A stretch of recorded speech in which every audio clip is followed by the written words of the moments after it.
Mais écoutez plutôt, certains vers nématomorphes, qui sont des sortes de petites crottes de nez parasites, comme ça, infectent parfois des menthes religieuses ou des sauterelles et les contrôlent pour les pousser au suicide. Je développe. D'abord, le tout petit ver parasite va rentrer dans une menthe religieuse dans laquelle il va puiser ses nutriments pour se développer, grossissant à l'intérieur de son hôte. C'est dégueulasse! Puis, quand le parasite est devenu un gros ver bien long qui se sent à l'étroit dans l'insecte, il doit à tout prix trouver un moyen d'aller dans un point d'eau, car c'est là où le parasite va se reproduire. Alors il va migrer jusqu'à la tête de la menthe.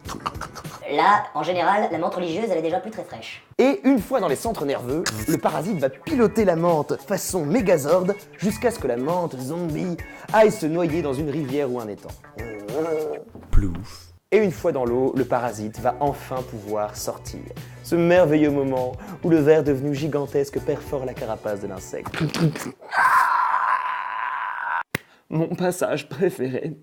Un autre parasite, le Toxoplasma gondii, lui ne cherche pas à aller dans l'eau. Il veut aller dans l'estomac d'un chat.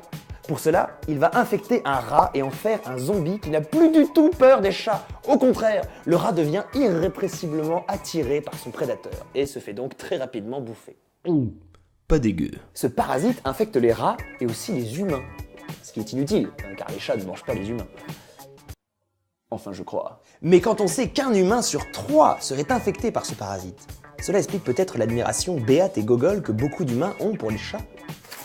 Le succès des lolcats serait-il à attribuer à ce parasite? Oui, vous êtes peut-être un zombie des chats. Un dernier pour finir, le parasite Leucochloridium paradoxum cherche à être mangé par un oiseau. Il va donc infecter un escargot, puis se placer dans ses yeux et grossir jusqu'à ce que le pauvre escargot ait des chenilles dégueulasses qui gigotent à la place des yeux, le rendant hyper repérable par les oiseaux. Surtout que l'escargot, devenu un zombie, va être attiré par les branches et les feuilles bien dégagées, histoire de se faire dévorer encore plus vite. Tuez-moi!